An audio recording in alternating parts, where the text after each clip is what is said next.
Everybody needs coaching. And you know who's great at coaching? PT Distinction. That's where they come in. PT Distinction helps you maintain and expand your client base by making every single person you work with get the results that they want.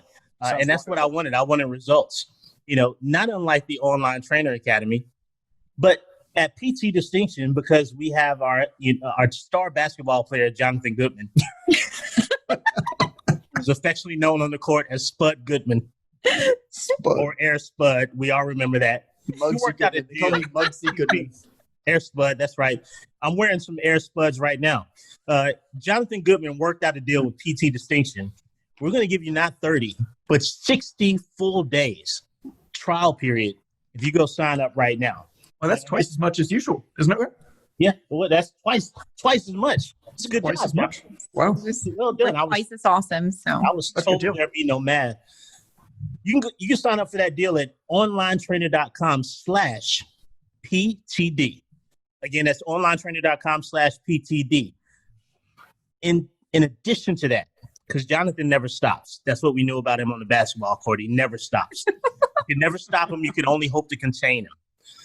In addition to that, he's giving away 50 automated text messages to help with accountability with your clientele. PT Distinction, again, onlinetrainer.com/PTD. And don't forget the Online Trainer Academy. We're all vets here of the Online Trainer Academy. This is the Online Trainer Show. Onlinetrainer.com/academy. That's where you can go to learn the best way to train clients online. The Online Trainer Academy is the world's first and only serious, we're all about keeping it serious here, serious educational model for online trainers and nutrition coaches. And that's for nearly 8 years, which is exactly how long Jonathan Goodman dominated the basketball court. So make sure you guys get over to the Online Trainer Academy, onlinetrainer.com/academy. If you're a coach, if you own a gym facility, if you're a nutrition coach, that's where you want to be. Jonathan, I'm going to kick it over to you. Let's get this thing started. I wish I was a little bit taller. I wish I was a baller. I wish I had a girl. If I did, I would call her. Hello, my name is Jonathan Goodman, and welcome to the Online Trainer Show. Today's episode 4. Now, this is a very special episode because this is the day when my co-hosts, Ren and Carolina, are going to get paid for the first time. Now, the problem is we went to go mail out the Canadian loonies in the mail. And unfortunately, we found out that when you mail coins, it makes the letter heavier, which means you need additional postage. So we've actually subtracted the postage from their payment. And they're getting a few less loonies. Episode 4, everybody. This is about exchanging time for money versus offering a solution. A lot of trainers start exchanging time for money. The transition when they go online, they got to start offering a solution. That's what makes the biggest difference. Episode 4. Thanks for being here, everybody. This is the Online Trainer Show. Trainer Show. Trainer Show. This is the Online Trainer Show. We shouldn't have a podcast. I wish I had a rabbit and a hat and a bat. So, fun fact, from probably 1994 to 2007, I shaved my head bald, absolutely bald. And I'm going to see you guys side by side after this whole thing's over. This debacle we call the show ends, because I looked exactly like the guy that sang that song. And everywhere that I went, people would rap that song to me no matter what. Yeah. And here it is. I'll do somebody. Hey, how's it going? But I wish it was a little bit. No, that's not me. That's not me. And here you are. It follows you. Here you are. But I digress. Our co-host here has probably never been mistaken for a rapper, but oft mistaken for an angel, and that is the talented, lovely, and super quiet Carolina Belmontes.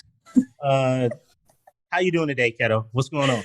Oh, I'm great. It's a beautiful sunny day here in Barrie, Ontario, so I'm quite happy. Nice. Barrie, Ontario. Yes, the suburb nobody's heard of. It's amazing. It's one time I think I drove through it. I think I drove. I think you texted me when you did too. You were like, I think we're driving by Barrie today on your way to the cottage or something. And I'm like, yeah. Really? But I'm not sure. I'm like, you guys want to hang out? like, please, Yeah. somebody, like, friends, no. And then you drove by and you drove past. We Did you never say hung out. cottage? My town is on the way to like cottage country. So yes. There's a country called Cottage. Am I understanding this correctly? There's a country called Cottage. Is that what you're saying? Yes, everybody goes there on the weekends. Funny though, I get this magazine. It's called Avant Magazine, and it's like really interesting, weird stories from around the world. And I like it because I like reading about stuff I would never hear about otherwise. One of the features in this issue that I got was about all of these weird countries that exist because of this like really awkward bureaucratic process.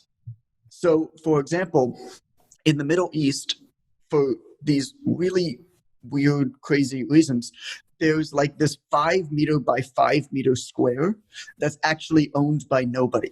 It's like in between What? borders.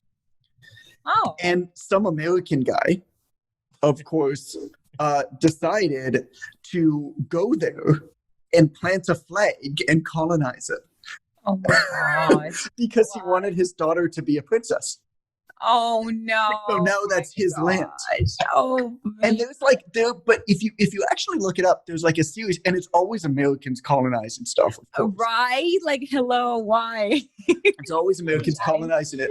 But there are in a lot of the anti-missile silos and stuff like that are in the middle of the ocean. Of course, it's international waters, technically belong to nobody.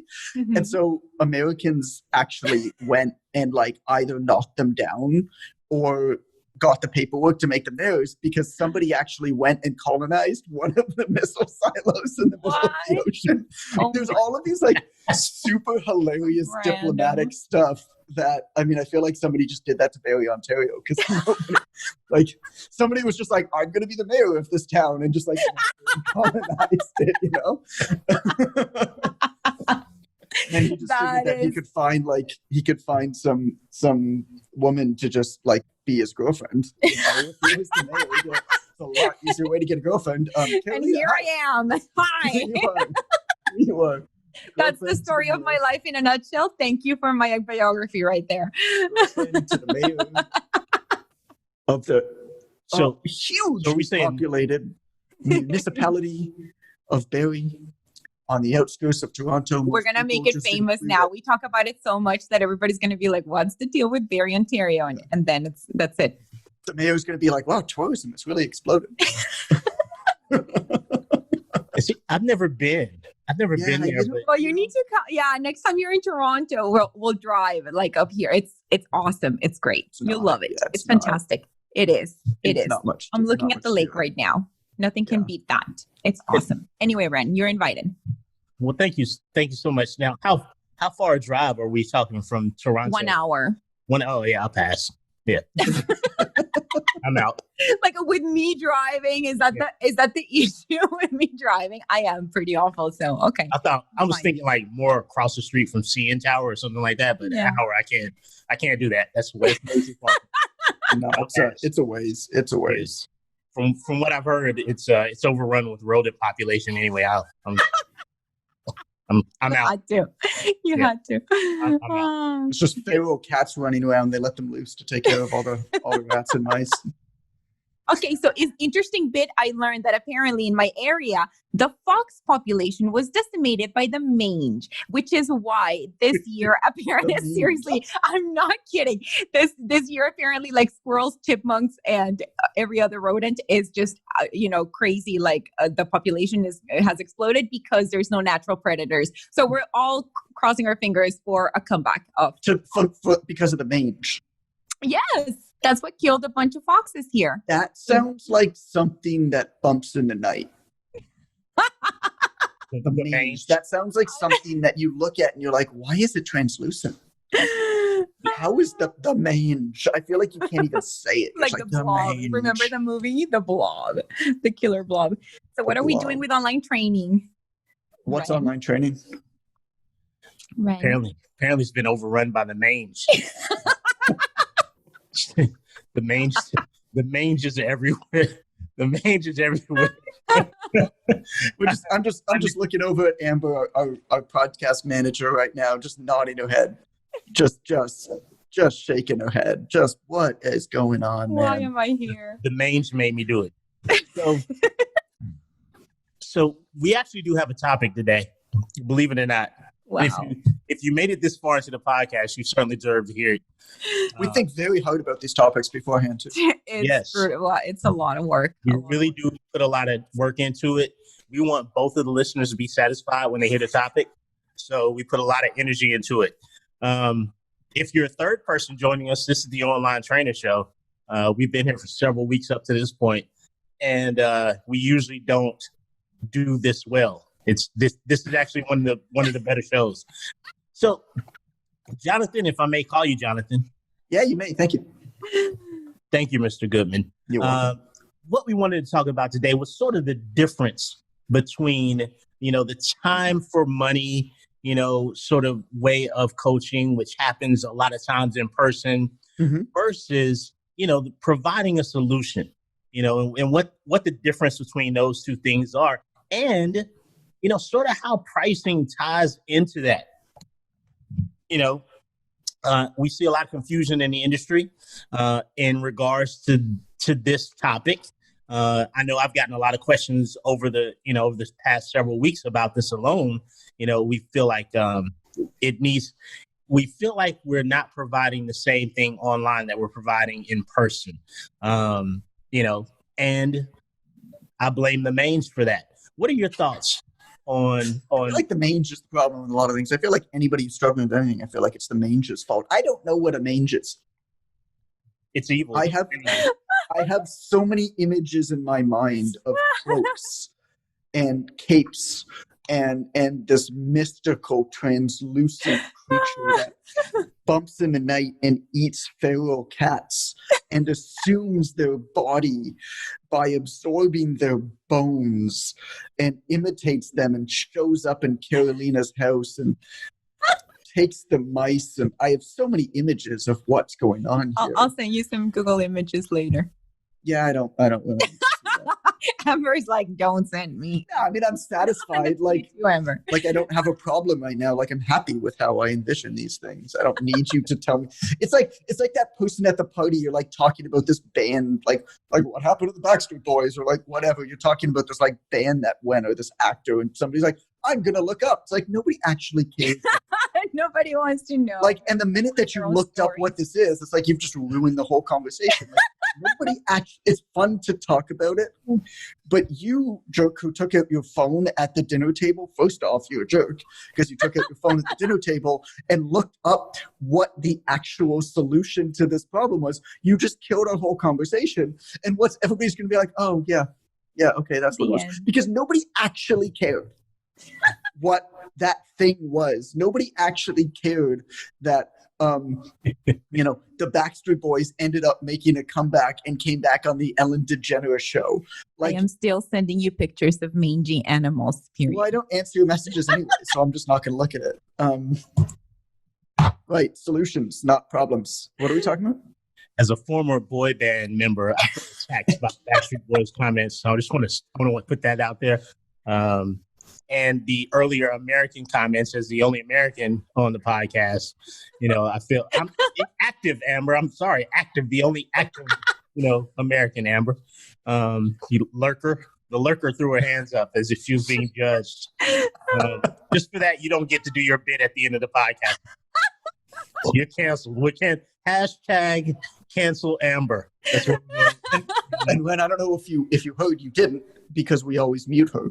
But she said that was okay. She mouthed it. Actually.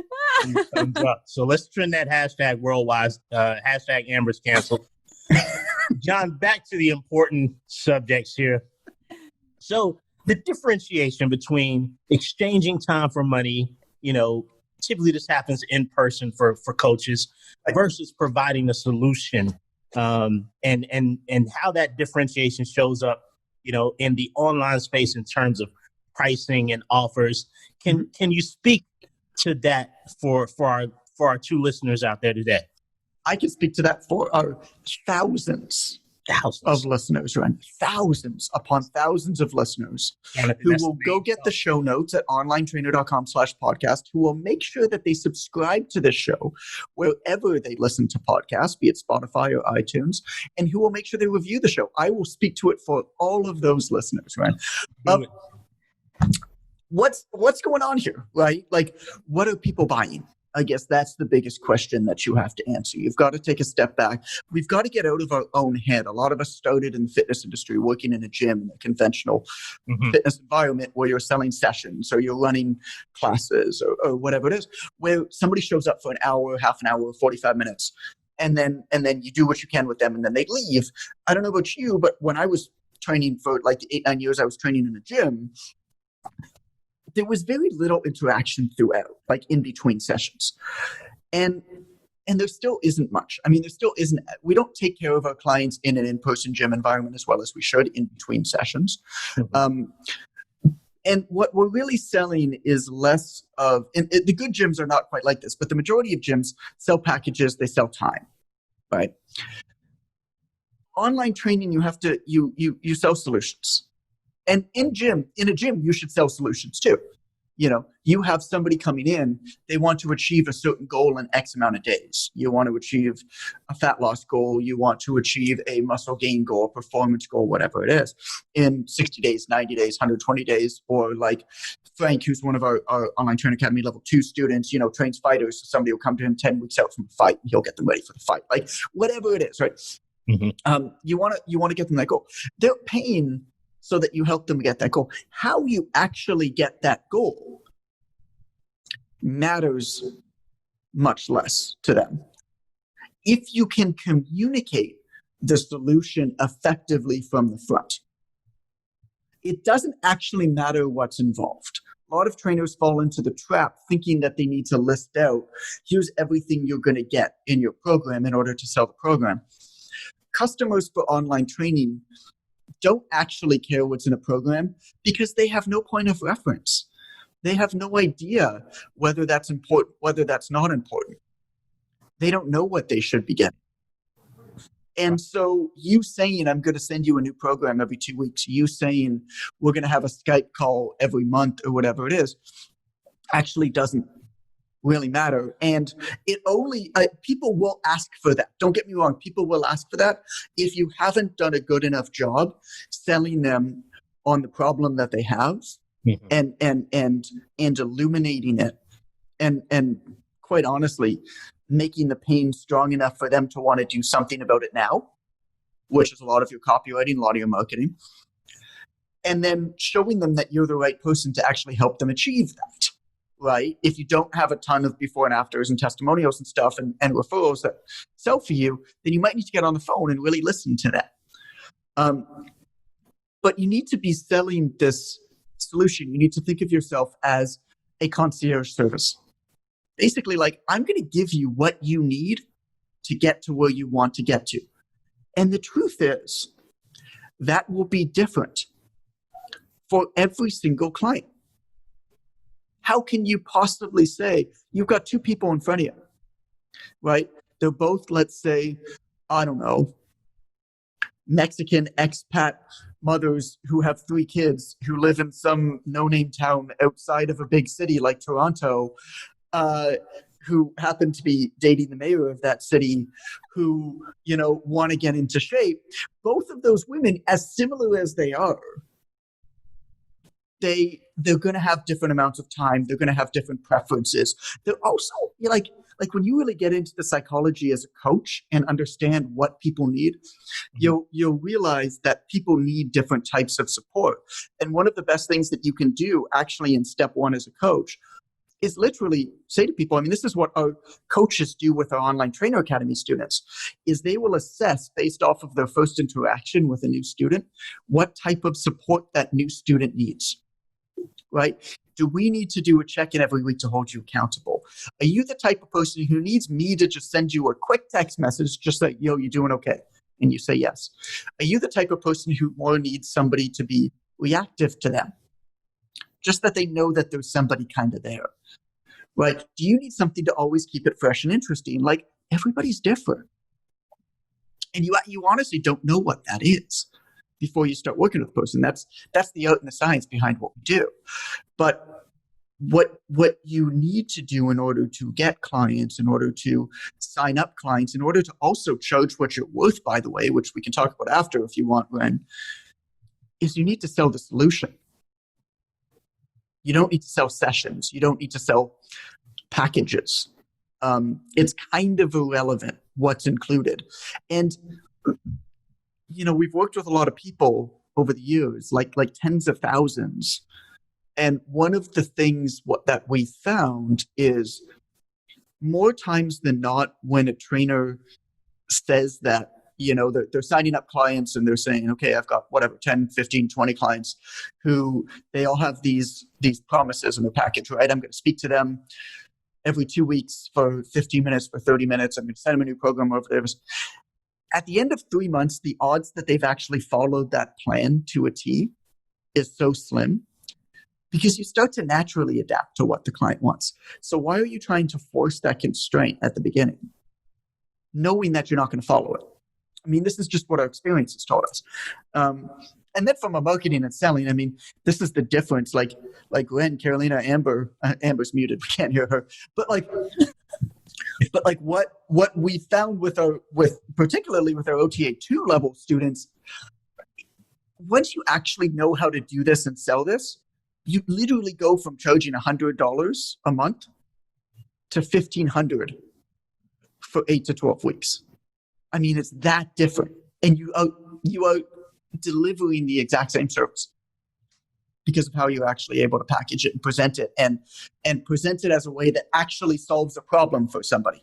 It's almost easier to sell something at a much higher rate because of that. Right. If with your permission, Jonathan, I like to shift over to Carolina, because she did go through that OTA 2 process and has that fresh perspective of that mind shift. Carolina, if you could just share a little bit with us, what was it like for you going from the thought of, okay, I'm spending time working with a client versus I'm providing a total solution? Did you find that you didn't feel as if, because I think the way we perceive online coaching is that somehow it's a step down from in-person coaching. I see that a lot as I talk to OTA 1 students. What shifted for you to let you know that, coaching online is not a step down? I don't need to ask for less money. Like, talk to us a little bit about how that changed for you as going through that OTA 2 process.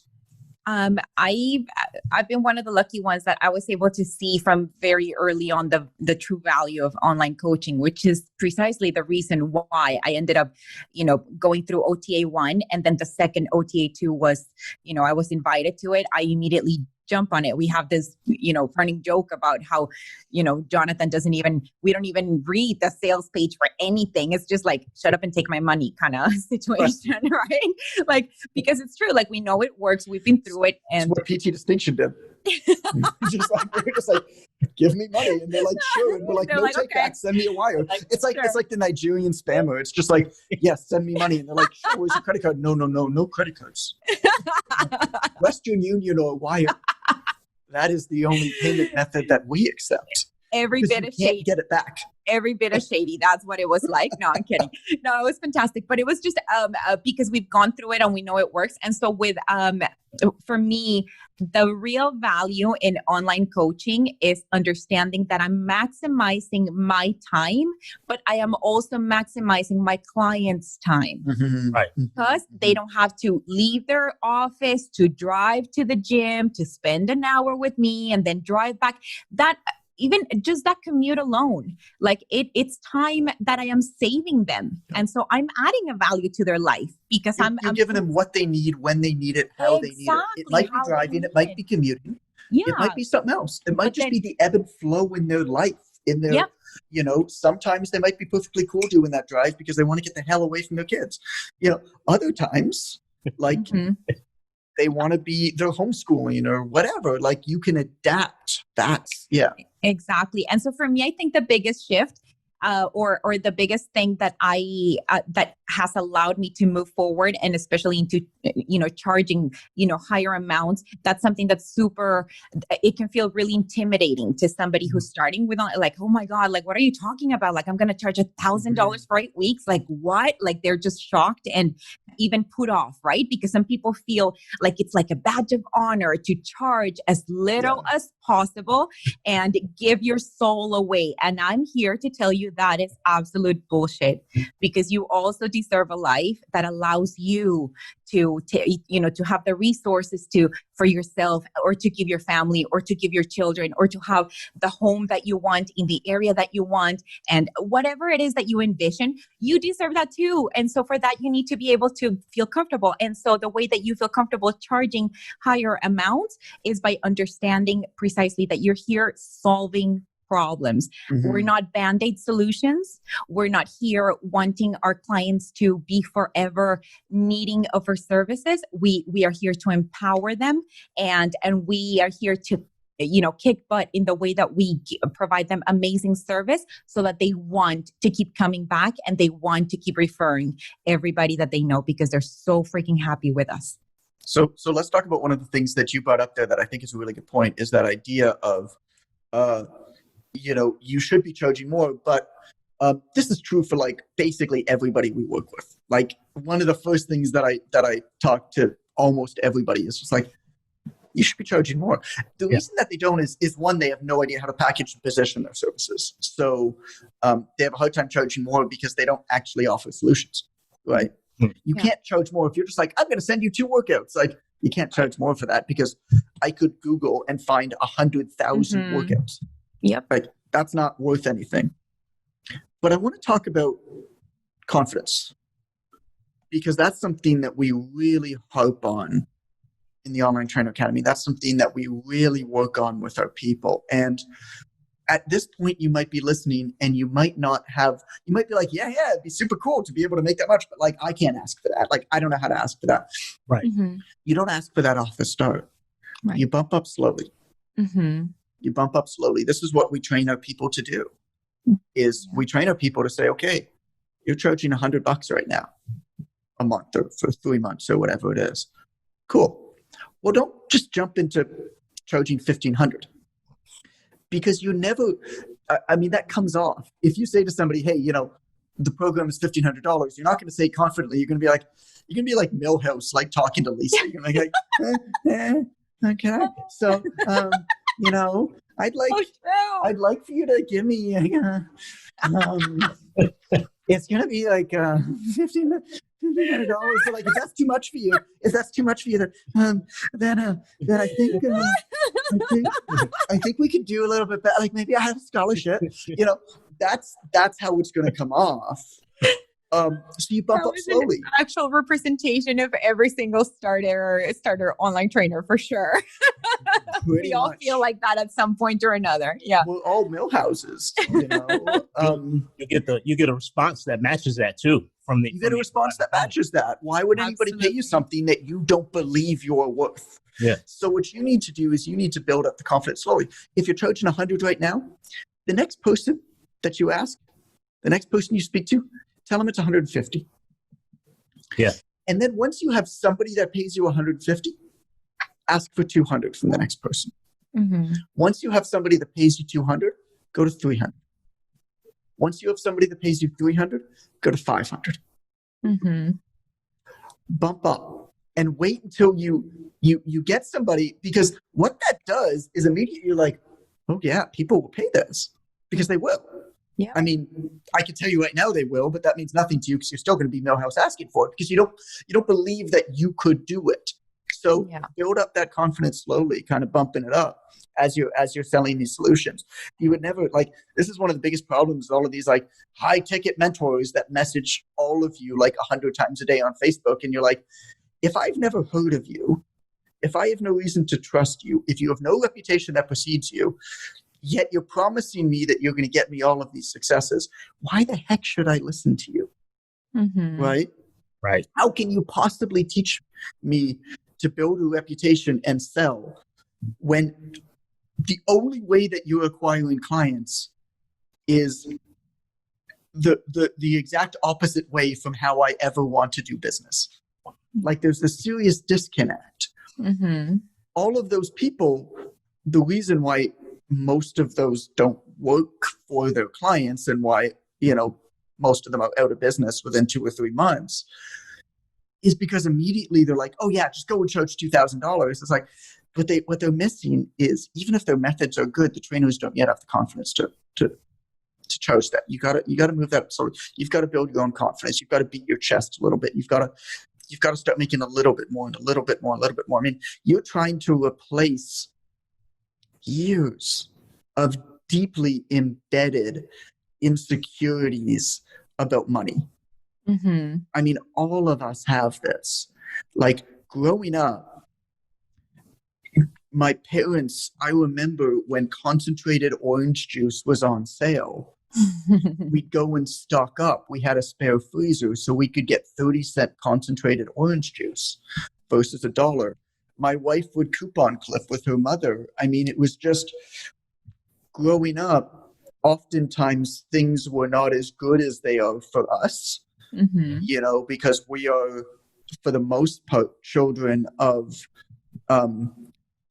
immigrant or baby boomer or depression era parents. So our parents had it way harder than we do, which means that they grew up basically embedding all of these deep-rooted insecurities about money, protective issues about money to us.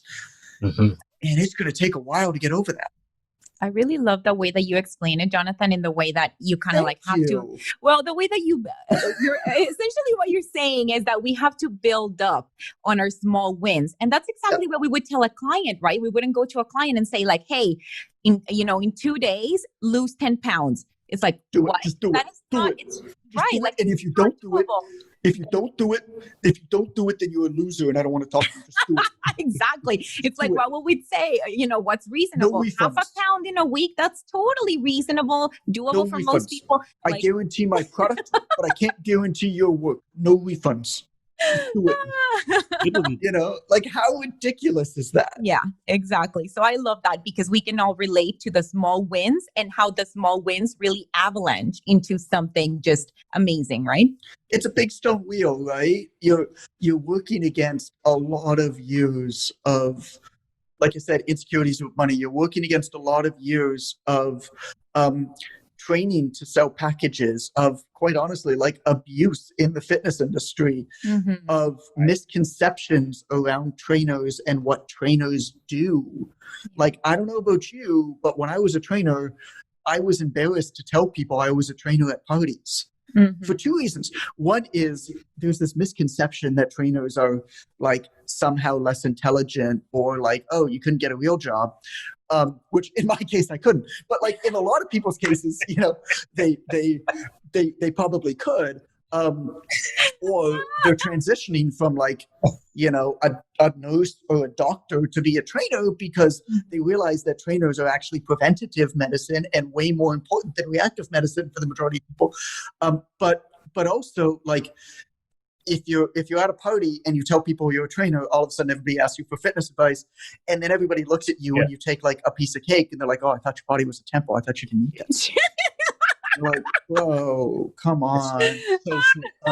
But you're battling against years of that stuff, right? That is not something that you just get over like that. Right. That's not something that somebody can just be like, yo, bro, just do it. Just do it. And if you don't, you suck. You're a loser. That's just like, you just can't get over that. The whole time you were having this discussion, what was playing over and over in my head was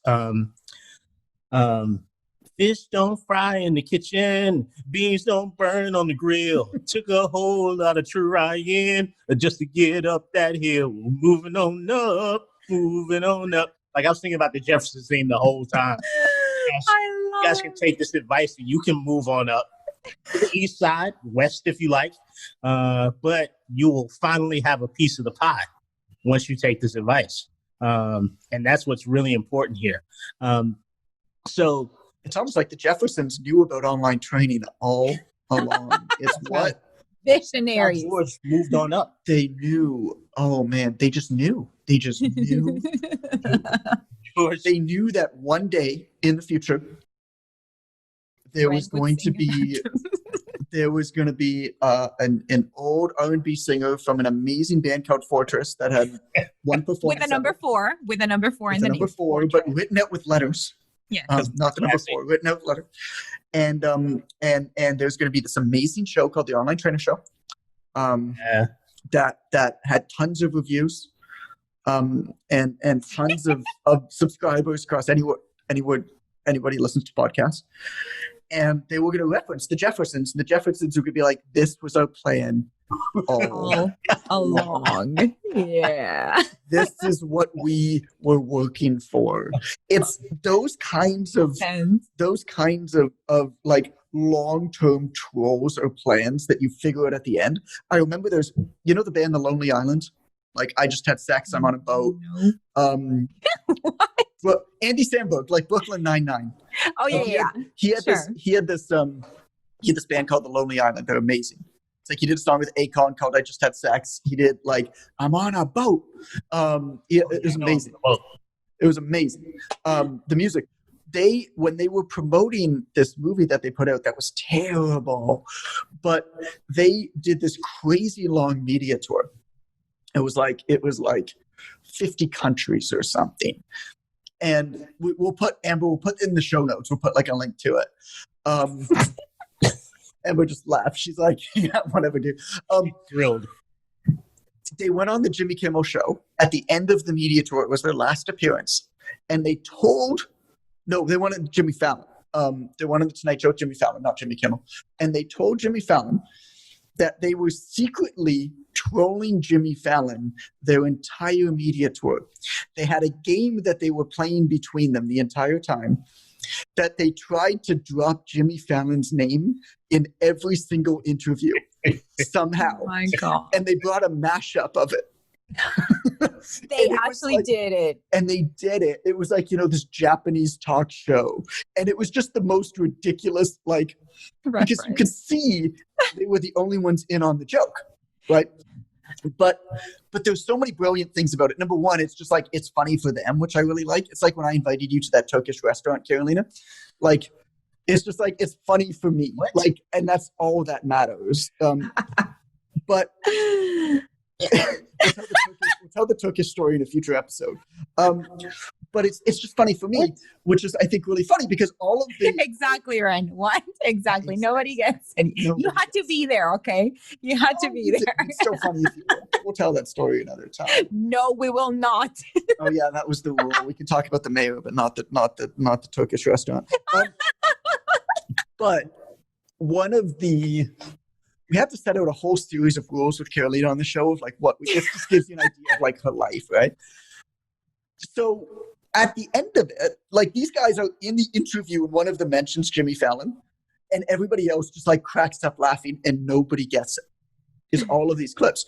But the brilliant part about it was they wanted an appearance on Jimmy Fallon because he's the big fish. Right? Like a segment on the Tonight Show is way bigger than all of these like little, news channels, whatever. So they used the news channels and then they brought the mashup and they basically went to the producers of the Tonight Show and was just like, we have this amazing story that makes you guys look great. We've basically been playing this game for a year. And they planned that a year in advance. That's awesome. So that they could get that one massive appearance that they knew was going to do more than probably every other appearance put together. Like, that's the brilliance in it. It's basically what we're doing with this podcast. A year from now, the listeners will know that they've been trolled for an entire year. I'm thinking some people may have figured it out already. Jumping ship. Yeah, they may have figured out they've been trolled. So here's what I'm taking away from the wisdom that you shared with us today, Jonathan.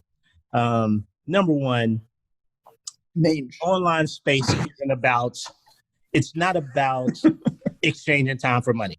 That's not what the online space is about. It's about providing a solution. I'm glad you picked that out after my whole. Yeah, you're welcome. Number two, I'm just reading the sheet that you sent to me before the show. Talk about me here. Yo, you have so many sheets now. Yeah, Every episode you get a new sheet. So much paper. So much paper. Number two, you work your way up to establishing confidence in your asking price. Yes. You're not going to start at the end, but you can start where you are and incrementally increase. The same thing we tell our clients as trainers. We can't start you at the end, but we can incrementally increase. We're gonna progression. Yes, that was a happy accident that we talked about those things. That was certainly not planned.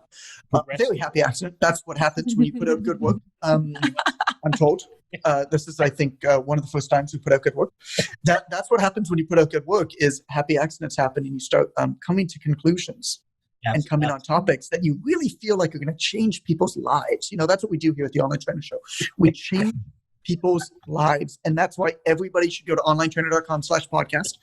Look at the show notes. That's why everybody should subscribe wherever you listen to podcasts and put a review. I mean, we're changing lives. I got nothing else. Catalina, you good? You feel satisfied by today's episode? I'm totally satisfied, and I feel that as part of the show's notes, we should totally add some links to pictures of mangy animals so that everybody's on the same page in knowing what the mange is. This is important, you guys. I know what the mange is. I told you, the mange is a translucent, mystical figure that eats feral cats and assumes their bodies, that small, inconsequential towns on the outskirts of major cities use to control their pest population. Wow. What a perfect time to bring Amber in. Amber? I'm more curious as to the sword you keep playing with, John, at the beginning of the shows. This is the Excalibur sword. It's a letter opener. It's an Excalibur sword. There was a time, the only sport that I've been really good at, as we've come to in this podcast, 5'4", 150-pound Jewish white guy does not lend itself to be good at athletics. But I figured out that I was pretty good at ball hockey. Talk about a useless sport to be good at. I figured out that I was pretty good at ball hockey. And true story, there is an award, there is a MVP award named after me in a ball hockey league. Funny enough, I found out about this 6 years after it happened. Somebody sent me a picture. They're like, there's an award name. I'm like, why did they never tell me? There should have been a ceremony. But the team that I started was called Excalibur Knights. And I named my hockey stick Excalibur because I was cool like that. And my girlfriend at the time, her stick's name was Excaliburist. Oh my God. Yes. That's a bit much. That was too far, right? And we. How did that relationship break apart? I don't understand. You were meant to be. I don't know. I'm surprised that relationship didn't work out. And then I met the love of my life many years later after a lot of trial and error. And so before every game, we met at the center of the ball hockey, I guess, court. I don't know what you call it, a rink, a court.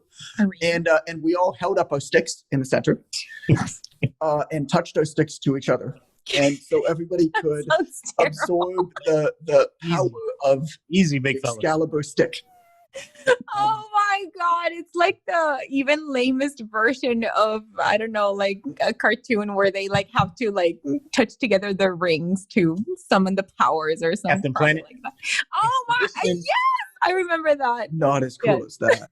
As you can imagine, we never won a championship or came close. But that's sad. I scored a lot of goals with that stick. So now I have a letter opener. Yeah, you did, sir. That's a little Excalibur sword. And it reminds me of the one time that I was good at anything having to do with athletics. That one time. Yeah. That one time. How'd we do, Amber? Did we stay on topic? But I had to know. It's made a few appearances at this point. We need to know. Yeah, it's made a few appearances in the video, but No, I know. But for people on YouTube. Yeah. People are watching this on YouTube. Why would anybody watch a podcast on YouTube? Why would anybody listen to this one at all? What a weird thing to do. You're just like, I'm going to put on, out of all the videos in the world to watch, I'm going to watch a podcast. The What is online going on? trainer show. Watch unboxing videos. I think it'll be all right. Oh yeah, like that woman with like the fingernails, that like kid who makes like $5 million a year, like unboxing Disney toys. Yeah, It's weird. Aw. It's Yeah. so weird. we do need to wrap up though. Yeah, because we got a team call, right? That is very important that everybody listening on this podcast knows about. We got a team call, and I got to get some food beforehand. I'm going to be eating on our company call, by the way. That's a faux pas. I have no idea what happened here today. Okay. No idea. No clue. See you next time. Hello, everybody.